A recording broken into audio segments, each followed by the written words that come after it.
Welcome, ladies and gentlemen.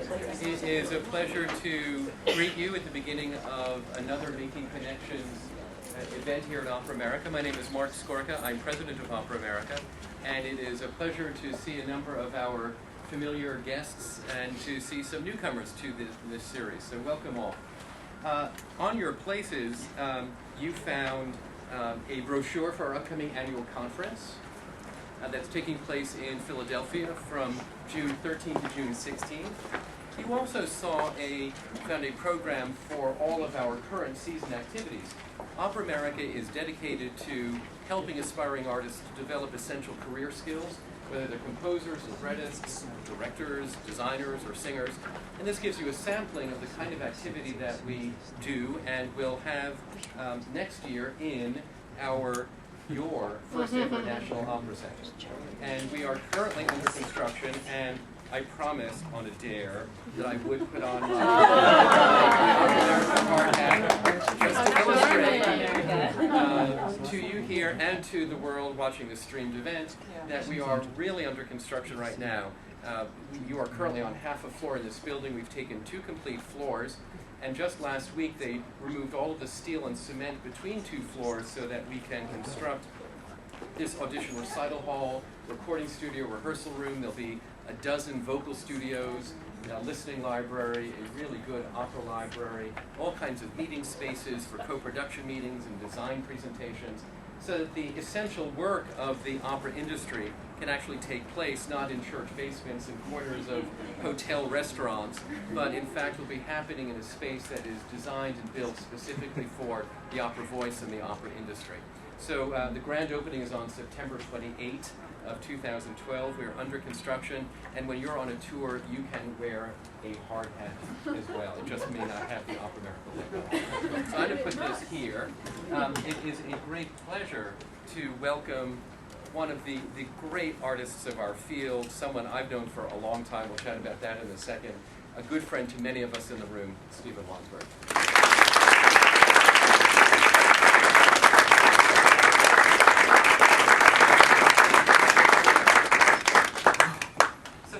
Tell them how long we've known one another? Definitely.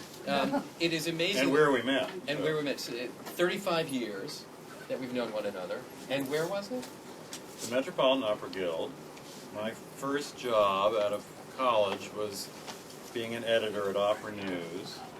And one morning I came in and you were the receptionist. Mm-hmm. You were the new receptionist. And I was an intern, and my entire college career I interned summers and winters at the Metropolitan Opera Guild in the education department, and whenever Wendy Goldstone at the time needed to leave the reception desk, she said, "Marc, can you come and cover the desk?" Right. And we met at the reception desk at the... Now look at us now. The old Bible Society building in 1865 Broadway. I was going to say, look at you now. The Met, La Scala, Vienna, Covent Garden, San Francisco, the list goes on. It's been an incredible career, and you're still under 40. Because we do focus on career development, I really wanted to take it a bit chronologically and look at the way you created early career opportunities for yourself. You know, stage directors, like conductors, it's hard to audition. How do you get your work seen so that you can get more work? And I remember, even in my early days at the Guild, that you were directing around in crazy, weird places on the Upper West Side. How did you create work for yourself to start your career? Well, I was interested in teaching always from the beginning, and I had a coach friend who said, you know, let's do a sort of study thing and end with stage scenes in New York. And I was still thinking I might be a singer in them days, which I did for a blessedly brief period of time. Mm-hmm. And so we did a little bit of that, and that was more, in my mind, that was more of a pedagogy experiment than it was an actual directing experiment. But I do remember that a couple of people came back and said, you know, that scene looked really good, and that scene actually worked. Maybe you should just be a director. And I was like, oh no, I have other plans. And then, you know, I don't know, a bunch of years later I did start doing it. But teaching was also the way that I started to learn how to direct an actor's performance rather than to tell an actor how I would play it.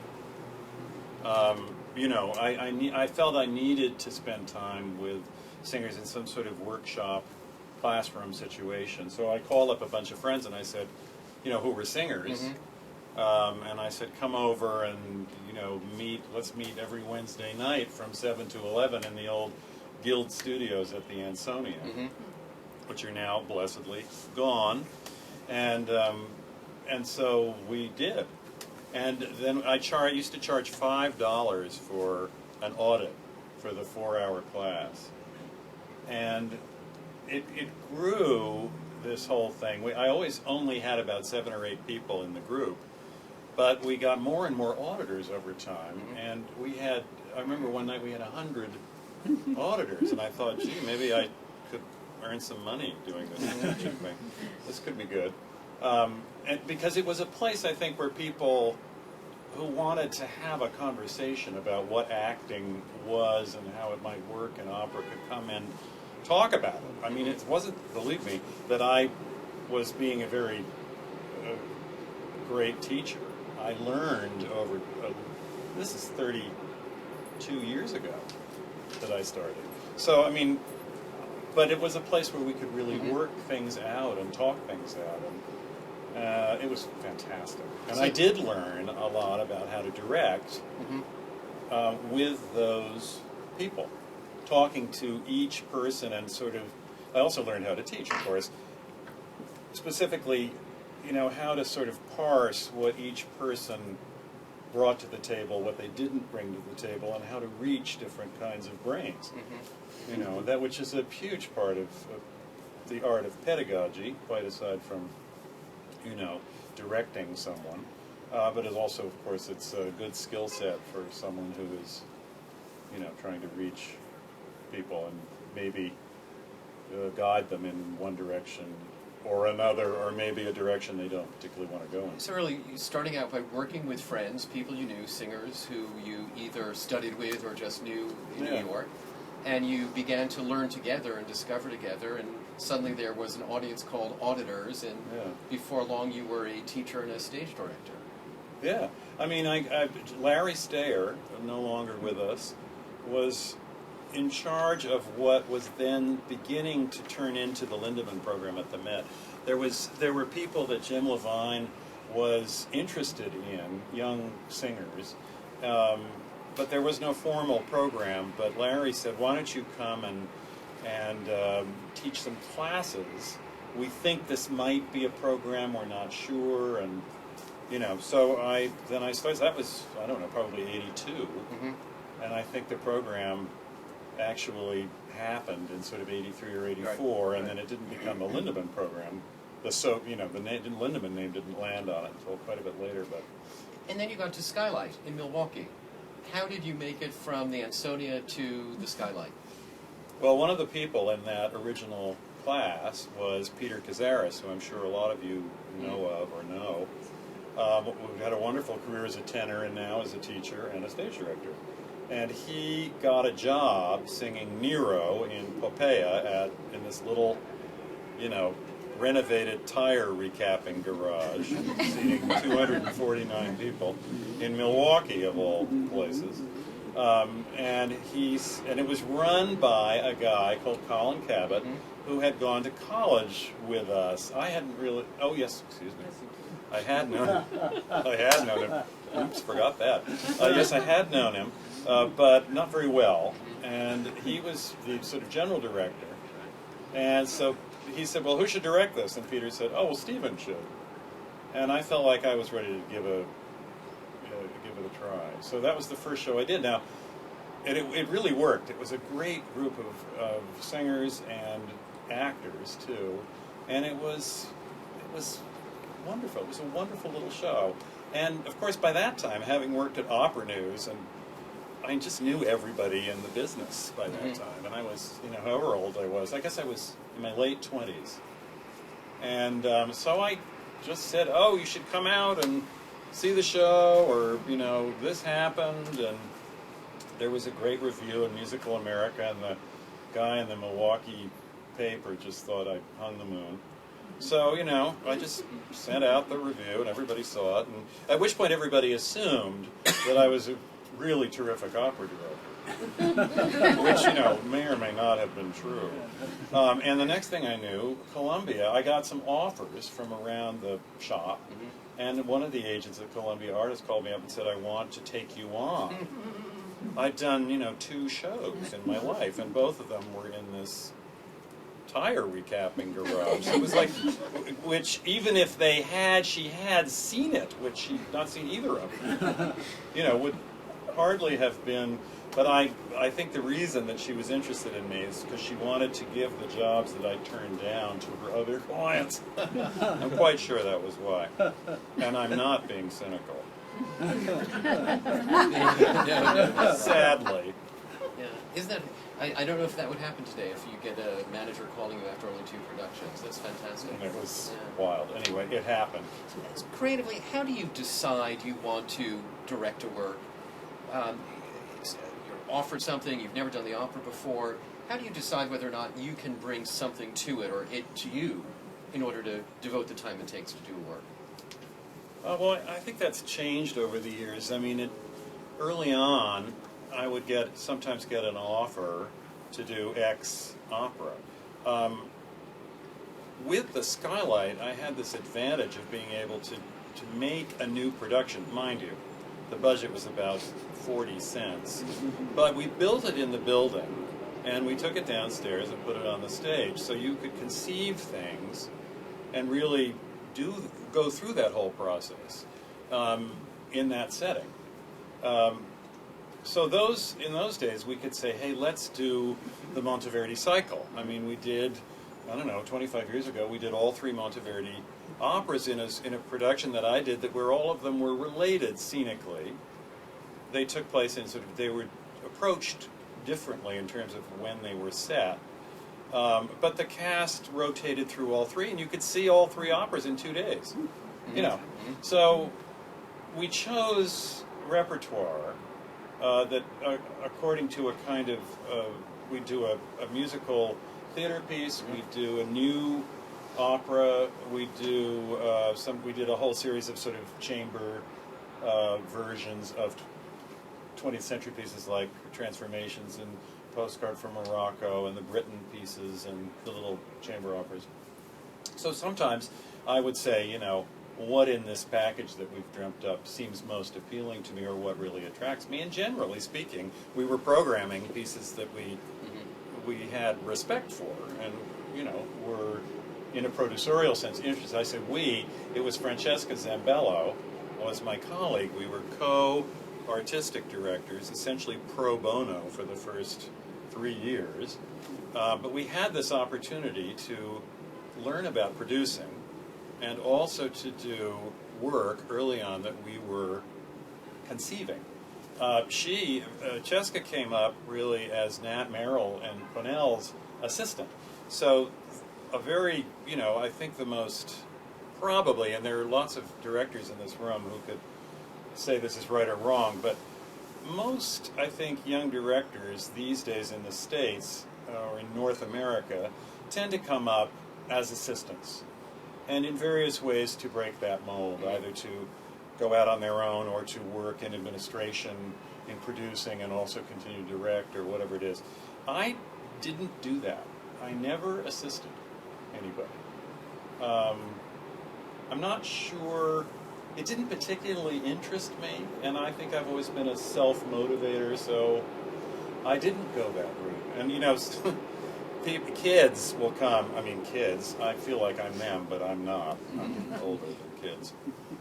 Kids will come up to me and say, so, you know, tell me something about, you know, your early career. And I say, well, the third opera I ever directed was an opera that I wrote with Leonard Bernstein, and it was at La Scala.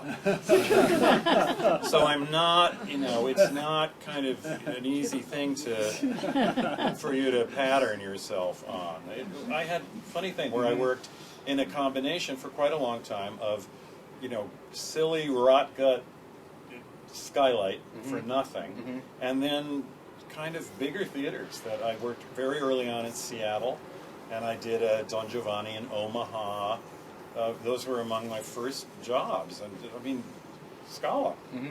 You know, so that obviously gave me a jump into another level of. Which means that, you know, soon or today you get requests to direct operas that you haven't directed before. And how do you decide today? You know, 25 years ago you were exploring the repertoire and making choices for Scala. Yeah. Today, how do you decide if it's an opera you want to direct? Well, I just think about what really, has it been a friend for a long time? Or if it hasn't, can I make friends with it fast? If I listen to it and read the score, is it leaping at me? Is it asking for my help? Does it seem to have qualities that feed into what I do? You know, I've never really done the standard rep. It would be wonderful to do a Carmen or a Bohème or something like that, but I'm not. I have to say that, you know, in recent years, I've completely lost my ambition to do specific things. I don't hanker to direct anymore. I love it, and I like to do it really, really thoroughly, so it's seriously exhausting, and as discussed, we're not getting any younger. But I no longer think in terms of, oh, I have to do this or I have to do that opera. It was interesting when Peter Gelb called me up and said, will you do Boris? I was going to reference that. You know, I had 5 weeks from the call to the first rehearsal. A new production, mostly already designed by people I didn't know. You know, I had no idea how that was all going to work out. And I had to say, what is it? I said, well, you know, 2/3 of the scene in Boris have been longtime friends, and I love them. And 1/3 of them I've never really liked or gotten. So what I have to figure out is whether I can love those scenes. So I spent the time with them, first off. But I basically didn't. I said, can I call you back tomorrow?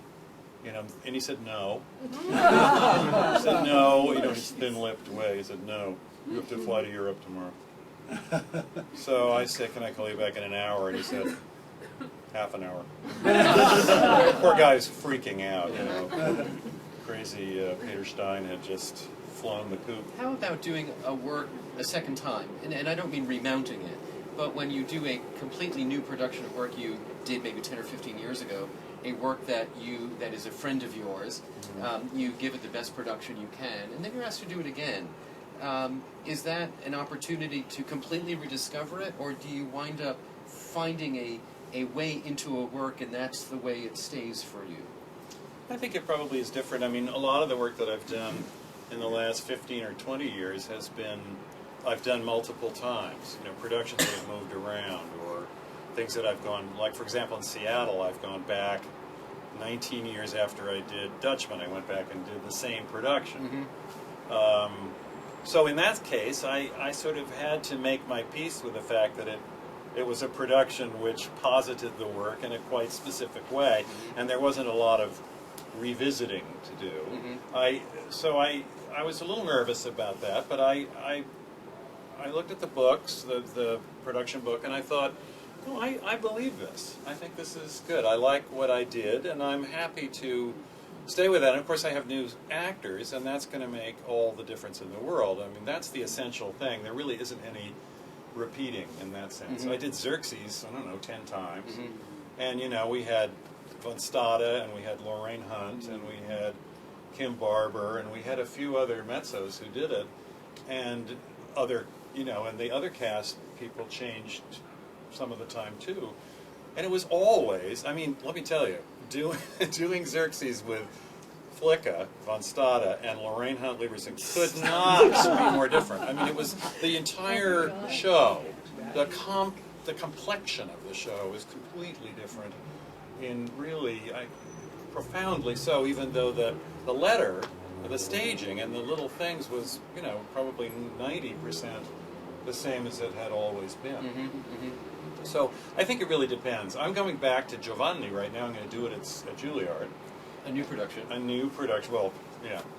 again, 45 cents. Right.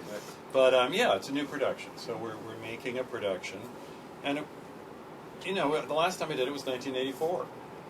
But Giovanni was the first piece of live theater I ever saw in my life at the Old Met with Cesare Siepi and Lisa Della Casa and Ted Utman and Roberta Peters and Eleanor Stieber and Cesare Valletti. I mean, these are now names of like legend, and I was there, and so I have had this opera in my bloodstream for my whole life. And so there are lots of things that I've come to realize about it, and I suppose in 1984, I remember some of the things that I did in the show, reflected my convictions about theater and that piece of theater and what I could do with that cast in that space. This production is really designed as much around these singers who are students of mine as it is around the piece. I mean, it really is, it's about them. It's about how can we make this possible for them, how can we work it with them, how can I devise a production which will make demands of these people that I see 5 days a week in class, all year for 2 years. It's part of the training, so that of course also affects how I'm looking at it. I would really say it depends on the venue and on the circumstance. Even when we come back to Rodelinda, which we've done now 3 times at the Met, we've always had Renee and Stephanie Blythe. The rest have all changed. Although Andreas Scholl came back this time. It's, again, it's one of those productions that I think as a production has a lot of integrity. It works. I think you could do it with other people. But God, if you put Dorothea Rushman in that, in the role of Rodelinda, it would be, I could do exactly the same blocking and it would feel totally so different. I think wonderful in its way, but procedurally, as a director, I mean, you have spanned, as we've been talking about, Monteverdi, Wagner, Mussorgsky. Is there any procedural difference in looking at Baroque work or looking at big 19th century repertoire? Or do you approach it as a director the same way? The same way of figuring out what you want to do? Well, I think any piece of theater you're thinking about where did it come from? And what is it actually comprised of? What is the literature and what is the music? I'd say the biggest answer to that question is the music. Because at some point when I was doing a very difficult piece by Alexander Gare, who's a contemporary British composer, very thorny, I looked at the page and it was just, one of those. And I said, okay, the thing here is that I really have to spend a lot of time with this music. Because the only way this is going to work is for the audience, is to make them feel that somehow the structure of the music is explained for them. In other words, that I needed to build the staging on the structures of the music completely. And ever since doing that, I've done that with every piece. And I dare say I might have done it before that. I mean, I did do it before that with 18th century music that I was more comfortable with, or 17th and 18th century music, which I'd done mostly, But after that, I really became much more strict about it. Mm-hmm. So when I'm looking at a piece, I really look at how that is written, what is the sort of harmonic progression there, how long is this piece exactly? How long is this arc exactly? How did the composer think that in terms of a big shape? Falstaff 6 scenes, they're each so long. If you break it down into French scenes, i.e., when does the new person come in, it's a new scene. I break everything down and really look at it structurally, so that I'm sure that whatever I come up with is not a sort of random or arbitrary. I'm not very interested for my own work in creating, tension between my forms and the composer's forms. I think there are a lot of people who do that, and that's fine. And I have to say that sometimes I find it quite exciting, although usually erratically so, like maybe for as long as it takes me to see the image and hear the music, and then I'm sitting around waiting for quite a long time. So I made a decision that I was going to not do that sort of coming in and saying, "We're going to do this," you know, but really building it out of what is already built. I mean, we are curators. We are interpreting. It's one thing when you create a work of art in the image of your own fascinating neurosis. It's different. And I have fascinating neuroses to burn. I've got hundreds of them. But I think you have to be very, very careful about, you know, infecting the world of the piece with that. If there's a correspondence, and probably one of the things that makes a piece attractive is that there are emotional transactions in the piece that I have a particular sympathy for, or that are so beautifully drawn musically or in words or in situations, in actions that I have a natural draw towards them. But really the bottom line, I think, in that question is the music. And you touch on a number of other questions. I'm going to take a little bit out of the order. When you talk about not coming in and having this interpretive Uber approach, your ring cycle in Seattle is hugely successful, and I recommend that anyone who hasn't seen a ring cycle before see your ring cycle first, because it tells you the story of the ring cycle. And for a piece that is so subject to interpretation, what made you decide to do such a clear, straightforward ring cycle? Well, I think clear is the big word there. Clarity is my god. That because what that buys you is the audience, and you are there to serve them. In my, it's quite old-fashioned, I think, the way I think about directing, but I think you're there to serve the composers, to serve your actors, and to serve the audience, your writers, I should say. And really to place all of that fascinating neurosis in service to. It's going to get all over everything you do. You cannot avoid it. I think we should be much more focused on avoiding it than focused on going bleh. I just think that the work has more integrity and ultimately is better. However, I slightly digress. What did you just... So it's about the ring cycle and your ring. particular decision. Right, so clarity is good. I think if people like what we did in the ring, it's actually more because of the clarity than it is because of the sort of, it looks like if Wagner walked into the theater, he would go, yeah, and then he would say, how the hell did you do that? And then he would tell you how he almost had a nervous breakdown at the end of directing the first ring, because all of his ideas for what should be happening were not possible to make happen. Well, now we can make a lot more of those things happen with technology, and we actually used a lot of cutting-edge technology to do a production which looks like a forest. It looks so much like a forest that when you're on the set and you look down, you could take that photograph and mistake it for a forest. So there's all these beautiful things that we could do with, soft surfacing, so people really look like they're moving through, Earth. But we also have a lot of higher tech things. So Wagner would recognize it. That pleases me. It doesn't make the content of the piece less radical. It makes it clearer, and with greater clarity comes a greater understanding of how radical it is. I also think the ways in which it's radical are not really technological. I mean, he did think of things happening on stage which, for someone with the theatrical templates that he had when he went to the theater, was extraordinary.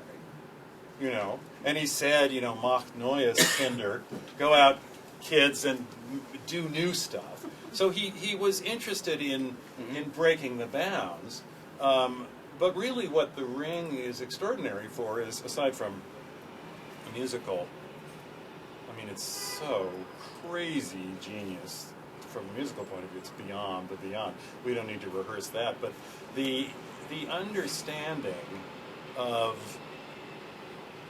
ambivalence and the ambiguities of human desire and intention and deed, and all of these things are the things that make The Ring devastating if you tell that story. And it's what makes all of Wagner, I think, so extraordinary. I mean, you had to be seriously chromatic to, like, get into those dark corners of the psyche. You couldn't do that with, you know, sort of diatonic scales, although practically every bar of Wagner is in 4/4, but you'd never know it. Anyway, I think that the thing about The Ring is, about that production, is that it's clear. I think there are a lot of directors who are afraid that if they're clear, they might be considered a little boring or a little humdrum. And I think, again, that's a problem of, well, where can you study opera directing in this country? That's a really shocking thing. Yes, we'll come to that in a second. You are so known for your Handel, and a newspaper represented in this room said of your Xerxes production, it's one of the most compelling operatic and theatrical experiences to be had anywhere. Handel is a particular favorite of mine, too. Why should Handel be a favorite for audiences who may not run to see Handel the way you will run to direct it and I'll run to see it? Because the music is divine, and it provides opportunities for singing of the most natural and gorgeous. I mean, talk about bel canto. Forget. I mean, Bellini's way too hard for everyone to sound particularly bel or canto. But it's hard to sing Handel and not sound pretty great, provided you actually have a pretty voice. So there's that. But there's also, again, this is another musical dramatist who, in spite of what many people consider to be a somewhat limited form of ABA arias and mostly arias in the opera, just has the most phenomenal vision into the cost of being a person. It's just beyond belief. The way he catches all the characters along the way and forces them to sit with whatever that is for arias of anywhere from 50 seconds to 9 minutes. I mean, there's some 9-minute ones that go a journey that is like right up there with The Ring. I mean, there was a long time there there was literally 8 years where the only operas I was directing were by Wagner and Handel. And there were all these people saying, actually, they have a lot in common. They sort of have these really long spans. And, so is there any similarity? I don't know that there is, but I think that the kinship is probably that the material, in terms of interactions and states of mind. I haven't thought of that before. That's a wonderful. Yeah, I mean, that's what really interests me.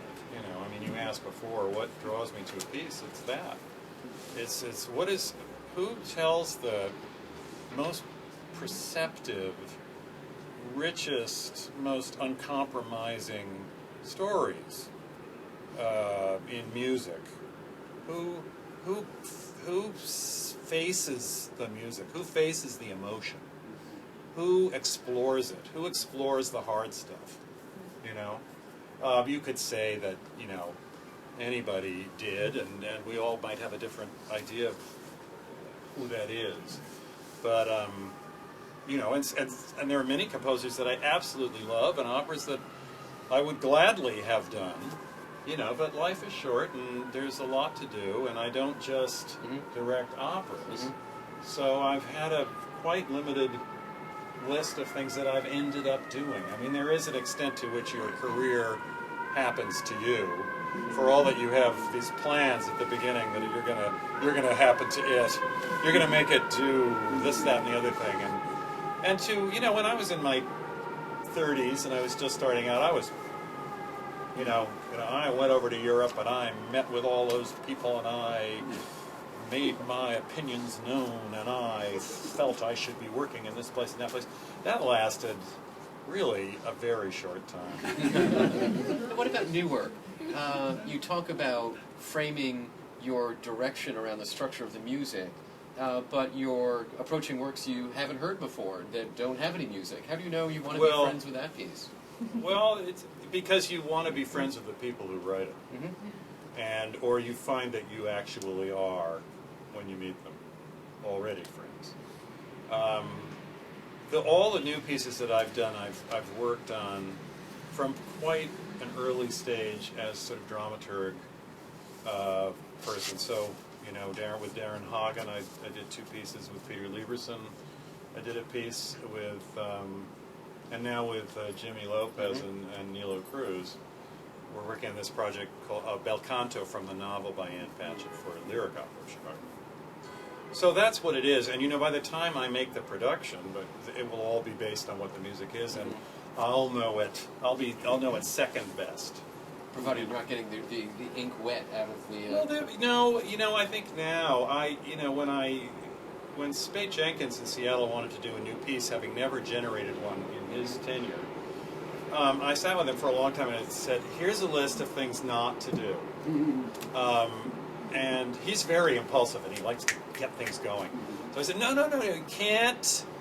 Let's decide who you think has something to say. We have to do this with someone who has something they actually have to write about. Not, marketing saying, hey, what if we did this movie title, or whatever. And I'm not saying that every case of that is not honestly generated. I'm sure that in some cases it is, but it has a lot to do with, marketing. So I think that's the most important thing is, what do you need to write this, and what is it that makes you want to write it? What is it in you? I have to locate that thing in the person I'm working with. I have to know why that person needs to do this project, if it's a singer, if it's anybody, designers, and certainly composers.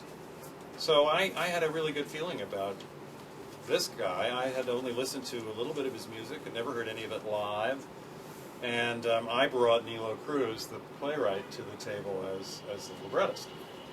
And I will work with them all the way through, and we will sit down, and I will shake my fist and say, no, you shouldn't do that. The act ending should happen here, and and it will or will not happen the way it wants. That's not the point. The point is that that's a conversation that becomes really exciting and fun, and will end up helping to shape the piece. Let's take music off the table, because you also work in spoken theater so much. Is it very different to work in spoken theater than it is to work in opera, from a director's point of view, and then, of course, the people you're working with? I think it has been. I don't think it should be. I think acting is acting is acting. And one of the unfortunate deficits of our conservatory system in this country is that there hasn't been any kind of serious approach to acting, except for in little pockets here and there in opera. And I don't mean walking across the stage so that your mouth is always facing out. I'm talking about acting. So from before I started directing, I've been devoted to trying to change that by teaching, and by teaching people how to teach this, so that we start to build a sort of school of people who can really conclusively teach technique to singers, so that there isn't the difference that has always been perceived, especially by directors. It's like, oh, she can't move, I'm going to have to put her in dark glasses and give her a hypodermic needle and put her on a rig, So, actually, Regine Crespin once told me that she said, after a rehearsal with Wieland Wagner in I don't know what opera, she said, oh God, Wieland, what's this deal with this rake? It's so steep. He said, Well, the rake is the fallback for me. You know, I direct the actors, but if they can't act, they're on the rake and they're afraid to move. So at least we can explore the value of stillness. Great story. But, you know, so really I want there to be, and I think this has changed in the last 20 years, a lot. I want directors to come into the theater and find actors in the operatic theater who are ready to do anything and who can do anything, both physically, emotionally, fearless, and liable to go there in an alarming way. Not liable to go or whatever it is that they think that singers are going to do. I mean, this is just crap, and it's so wrong. I hate that. As a teacher of young aspiring singers, what is the greatest hurdle you have to overcome to get them to think of themselves as actors? Vocal technique. You know, a lot of them are young, and they're all at different places. It's really just a question of getting enough assurance. At Juilliard, I run the postgrad, so I have the most advanced singers. But I also spend, I don't know, I usually do about 6 or 8 classes with the master's students each year. And so I've got my eye on them because I'm thinking about them also when we're casting and whatnot. And they're also coming along and very interesting. And they've gotten so much, I think the level has gotten so much higher in the last 5 years. It's really, the master's group this year, just in the first day of school, auditions, I mean, it was just, they were fabulous. So there's a lot of fabulous talent that I'm just drawn to. I think the master's group now is a little bit more advanced technically. So they are readier to get a little bit further past that, generally. However, I also think that acting is something that kids should be working on from the beginning. I mean, I used to teach with Marlena Malas in Chautauqua at the voice program in the Chautauqua Institution. And I had, 14, 15-year-old kids who would just go there, who were talented kids who were just there for the summer to study voice. And sometimes those kids were, you never know what the blend of talents is going to be. Everybody has sort of different, the brain works differently, right brain, left brain, how's that balance, how cultivated are they with spoken language, how good are they as musicians, how good is the technique, how natural is the voice, how good is the voice, all of these things, and just the way that things that they're emotionally drawn to, give you an idea of how they're going to work, and then you can take that and make something of it. It's as with, I guess all my answers feel like it really depends on the singer. It depends on that person, and it also depends to some degree on how well you perceive them. I think that's a huge part of the art of pedagogy, is making sure, collaborating, is looking at people and seeing who they are, in the sense, what do they have to say? That's the conversation I want to have. I don't want to sit around and talk about effects or careers or any of that. I want to talk about what it means. A, this thing in front of us, and B, to be alive. And those things it's the same conversation. How do you define success for yourself? We had our New Works Forum in the fall, and it was really interesting to see the disparity of how producers talked about success, how creative artists talked about success, producers most frequently talking about ticket sales or reviews or fundraising, and artists about something else. How in your career, working on stage in a play or an opera, you leave thinking it is successful if what has been achieved?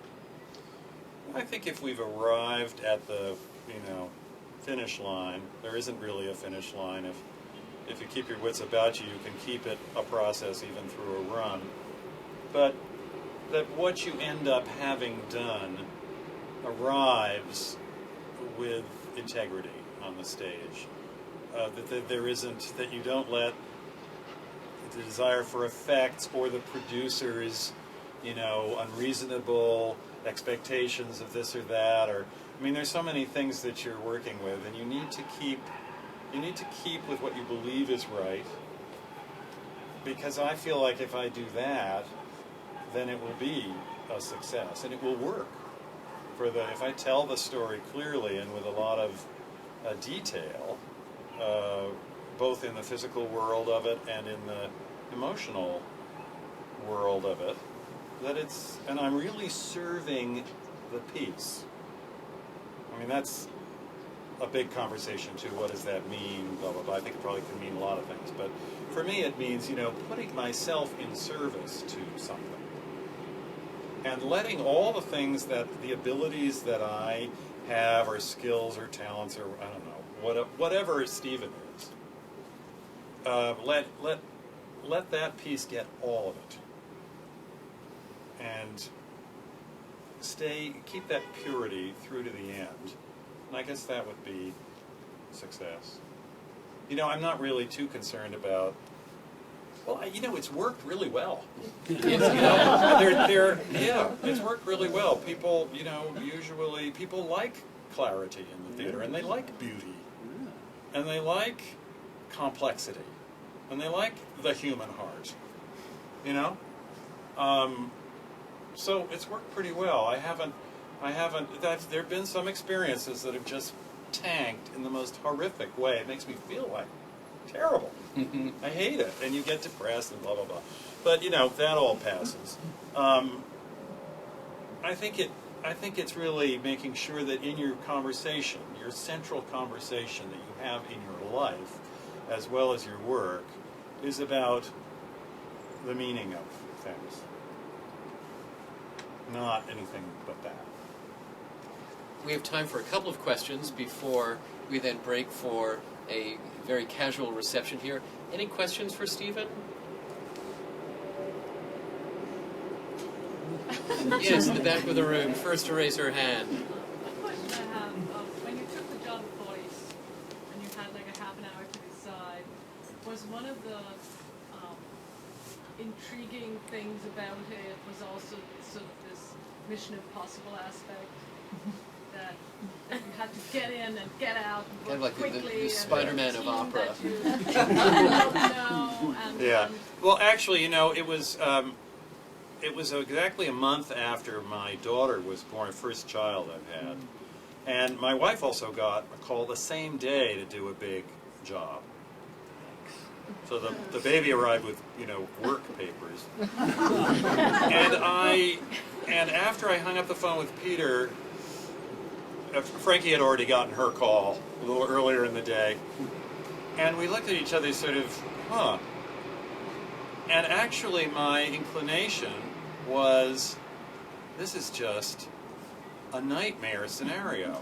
I mean, the chances of being able to find a rabbit in the hat, much less pull it out alive, seemed about as slim as they could possibly get, There were so many unknowns still. I hadn't even been to the next morning I was in the theater, in the tech department, looking at the plans. I hadn't seen any of it. And I think if I'd seen the stuff and I'd thought, oh my God, I really can't work with this, I would have said so to Peter. And I told him that. But anyway, I hung up the phone and I thought, my inclination was to think, oh God, don't do this. It's just trouble.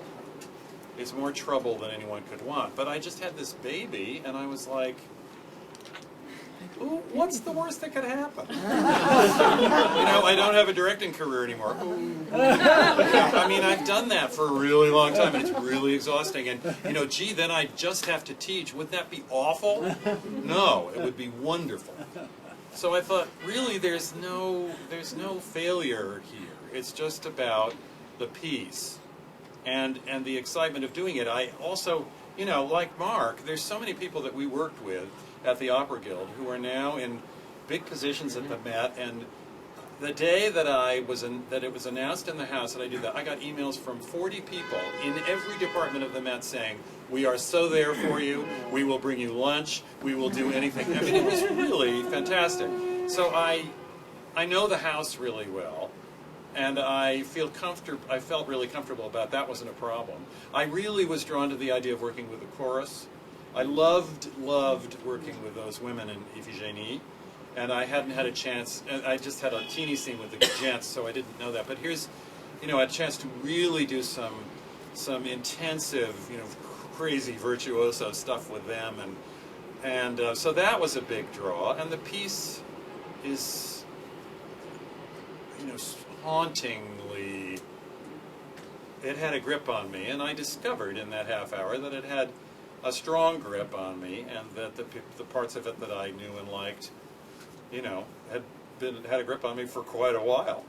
So it wasn't really, the daring do part of it was more scary, just reflexively, but then I think that's the first thing I noticed about what was different about having a baby, is I just found myself going, sure, I'll do it. When I think before I would have been very navel contemplaty and sort of dark about the possible ramifications, I just did it. And it was fun. Every single day was totally fun, and I cannot imagine a crazier work situation for a lot of reasons. It had a lot of ingredients. The lady on the island blue, you had your hand up next. Oh, I did. Thank you.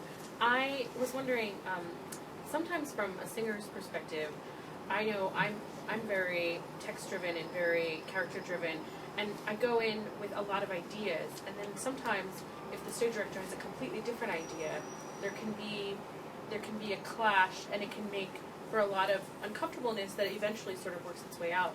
But do you... Or doesn't. That's true too. Well, it has to, eventually it's just going to get up on stage and on its feet in front of people, and what's going to be there is going to be there. But what do you recommend? Do you, for a singer, going in with ideas, not ideas, and how to sort of bend and sway? Well, here's the with deal. I ideal, think that the training that I do at Juilliard, which is the first time I've been able to do really intensive training over, I've taught forever, but not really, taken singers for 2 years every day kind of thing. So the training there is based on the idea that the actor works for the director, and that an actor will have a lot less anxiety if she or he knows that she or he can make any choice work, and on her or his own terms. Well, that's a recipe for success in this situation you describe. Look, of course, people of sensibility are going to have convictions about things. If you're smart, you'll realize that over time your convictions about them will change. And to be too passionately hanging on to anything is wrong on either side of a conversation. It's not about that. And generally speaking, in my experience, the solution that comes from whatever compromise is necessary is always the best solution. I'm not going to give in that conversation until I feel that both you and I are really happy with where we've landed. Whether that's in 3/4 direction, my direction, he got more than I did. No. I think that if you're physically really released and free, if your mind is associative and free as you're singing, if you're able to think of anything and over a sustained period while you're singing, and still hit your vocal marks and all the other marks that have to be hit in a performance consciously. It's a question of organizing your brain very efficiently and making sure that you never seem to be leading with anything but a character preoccupation. And what choice it is, that's a lovely thing. But I think an actor can do brilliant work and be deeply satisfied and go to the bar and say, this production sucks. I hate the choices. But I played the living daylights out of them, and I feel fulfilled for that. You'll do much better to go with the director than you will to dig your heels in. Life is not about digging your heels in, you may have noticed. A last question in the back of the room. I see your hand back there. Yes, please. Have you seen the ring cycle at the Met? Sir? Have you seen the new ring cycle? I saw the opening night of Rheingold when it was new. And that's all you're going to get out of it. Nice try, love you, let's do lunch. Stephen has to leave for London tomorrow morning, where you just have a Broadway show that's been transferred to London, I think. Is that what it is?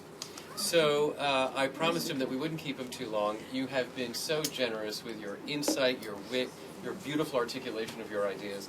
Thank you, Stephen, for being here and being with us today.